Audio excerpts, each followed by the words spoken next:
على صراط مستقيم تنزيل العزيز الرحيم لتنذر قوما ما أنذر آباؤهم فهم غافلون لقد حق القول على أكثرهم فهم لا يؤمنون إنا جعلنا في أعناقهم أغلالا فهي إلى الأذقان فهم مقمحون وجعلنا من بين أيديهم سدا ومن خلفهم سدا فأغشيناهم فهم لا يبصرون وسواء عليهم أأنذرتهم أم لم تنذرهم لا يؤمنون إنما تنذر من اتبع الذكر وخشي الرحمن بالغيب فبشره بمغفرة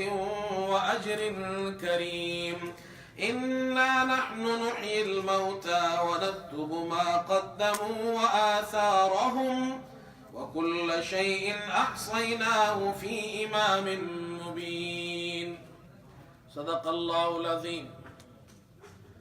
آج 23واں سپارہ الحمدللہ ہم نے پڑھا ہے سورہ یاسین، سورہ صافات، سورہ صاد اور سورہ زمر، اور آخری جو سورہ زمر ہے اس کا ابتدائی حصہ 3 رکوع ہم نے پڑھے ہیں۔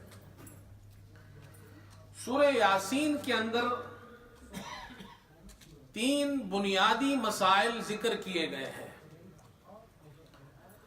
مسئلہ توحید کہ اللہ کی ذات ایک ہے، اپنی ذات و صفات میں اللہ ایک ہے، اس کے ساتھ کوئی شریک نہیں۔ مسئلہ رسالت، اللہ نے انبیاء علیہ السلام کو بھیجا انسانیت کی ہدایت کے لیے، اور آخر میں جناب محمد الرسول اللہ صلی اللہ علیہ وسلم کو مبعوث فرمایا۔ تیسرا مسئلہ قیامت کا ہے۔ یہ 3 مسئلے اس صورت میں بیان کیے گئے ہیں۔ مشرکین کو ان تینوں مسئلوں میں اختلاف تھا، وہ اللہ کو ایک نہیں مانتے تھے، اور حضور صلی اللہ علیہ وسلم کو اللہ کا رسول نہیں مانتے تھے، اور قیامت پر ان کو یقین نہیں تھا، انکار تھا ان کا۔ یہ بنیادی 3 مسائل اس صورت میں بیان کیے۔ صورت کی ابتدا میں مسئلہ رسالت اللہ نے بیان کیا، یاسین والقرآن الحکیم، قرآن حکیم کی قسم، انک لمن المرسلین، کہ آپ رسولوں میں سے ہیں۔ اللہ رب العزت نے قسم کھا کر آپ کی رسالت کا ذکر فرمایا ہے کہ آپ اللہ کے رسول ہیں، حالانکہ اللہ کو قسم کھانے کی کیا ضرورت ہے، لیکن اللہ تعالیٰ آپ کی رسالت کو ذکر فرما رہے ہیں کہ آپ اللہ کے رسول ہیں، اور پھر فرمایا علی صراط مستقیم، سیدھے راستے پر ہے۔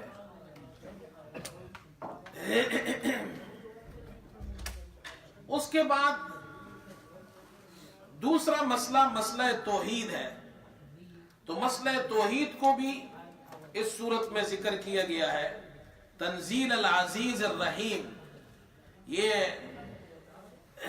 قرآن اتارا ہوا ہے اس ذات کی طرف سے العزیز جو غالب ہے، رحیم رحمت والا ہے۔ تو اللہ پاک رحیم ہے، اللہ غالب ہے، اور جتنے بھی اللہ کے سوا جتنی بھی مخلوق ہے وہ سب مغلوب ہے، اللہ کا غلبہ ہے سب پر۔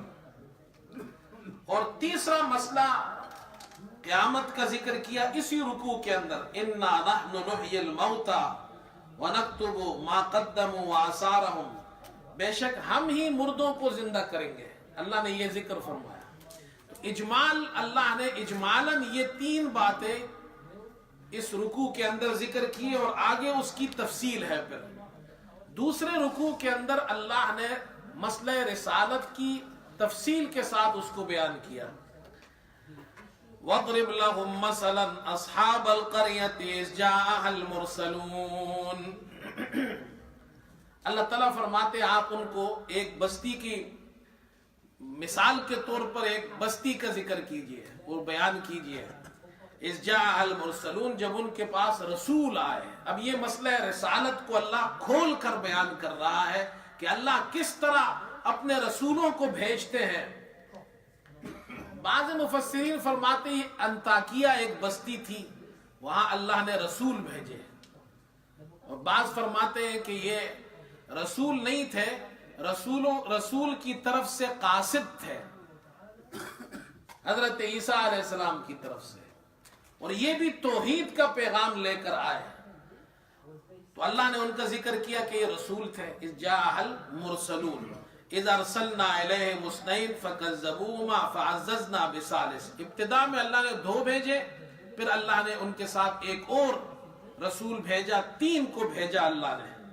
تو اس بستی والوں نے ان کا پیغام قبول کرنے کے بجائے ان کی توہین کی، کہا آپ تو ہماری طرح انسان ہیں، اور اللہ نے رحمان نے کوئی چیز نہیں اتاری۔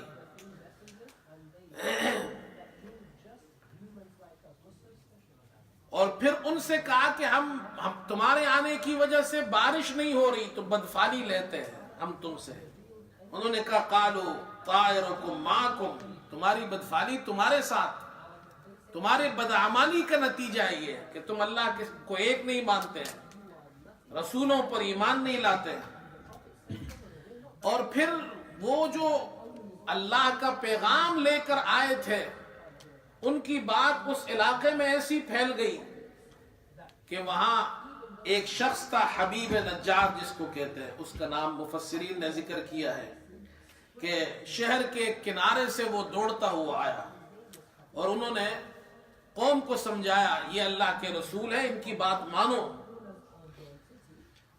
اور یہ تم سے کوئی اجر نہیں مانگتے، کوئی معاوضہ نہیں مانگتے ہیں، اور سمجھانے کی بہت کوشش کی، لیکن ان لوگوں نے اس کو قتل کر دیا۔ تو اللہ نے اس کا ذکر کیا قیل ادخل الجنہ، کہا گیا اس سے کہ جنت میں داخل ہو جا۔ تو جیسے ہی مفسرین فرماتے ہیں ان کو شہید کیا، اللہ نے اس کی روح کو جنت میں داخل کر دیا۔ قال یا لیت قومی یعلمون، تو وہ کہنے لگا کاش کہ میری قوم جانتی، بما غفر لی ربی، کہ اللہ نے، میرے رب نے مجھے بخش دیا ہے، وجعلنی من المکرمین، اللہ تعالیٰ نے مجھے عزت داروں میں کر دیا، جو مقام اللہ نے مجھے عطا کیا ہے کاش کہ یہ لوگ بھی جان لیتے۔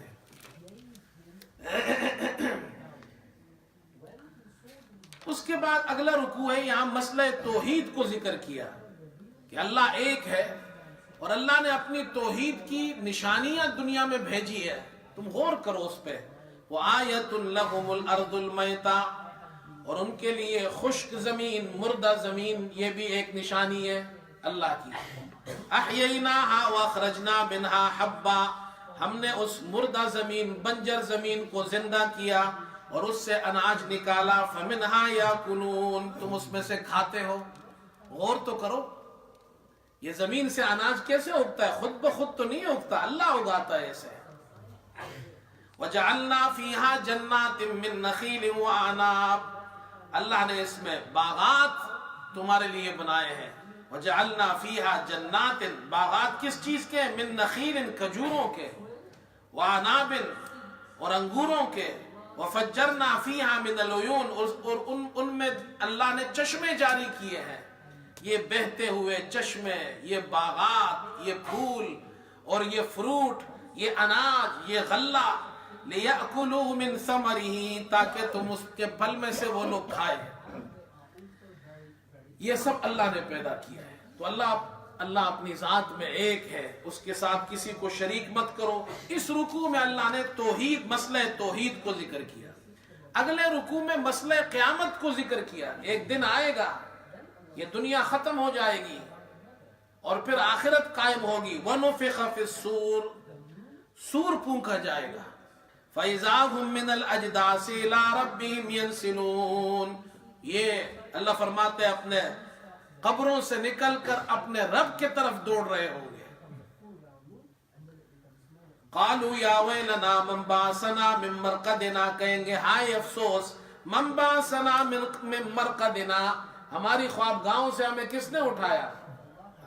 هَذَا مَا وَعَدَ الرَّحْمَٰنُ، یہ ہے وہ جس کا رحمان نے وعدہ کیا تھا۔